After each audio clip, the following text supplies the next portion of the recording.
ជំរាបសួរបងប្អូនតោះឥឡូវយើងចូលមកដល់មេរៀនទី7មេរៀនទី7រៀនអំពីព្យញ្ជនៈបូកជាមួយនឹងស្រៈ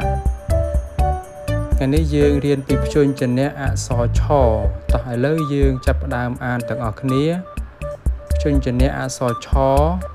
ឆអាឆាឆអិឆិឆអីឆៃ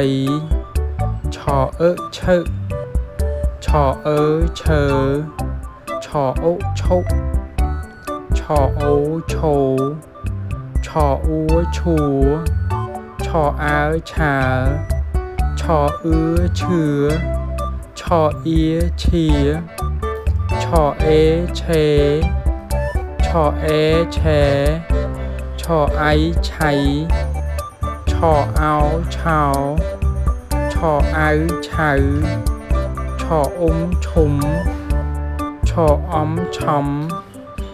ឆអាំឆាំឆអាឆាឆអឆោឆអេឆេ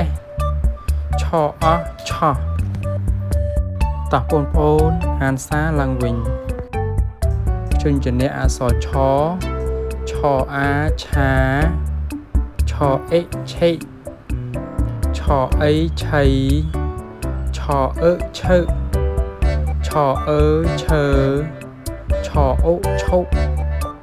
ឆអូឈោឆអ៊ូឈួឆអើឆើឆអឺឈឿឆអៀឈៀឆអេឆេឆអេឆែឆអៃឆៃឆអោឆោឆអៅឆៅឆអ៊ុំឈុំឆអំឆំឆអាំឆាំឆអាឆាឆអឆោឆអេឆេឆអឆោ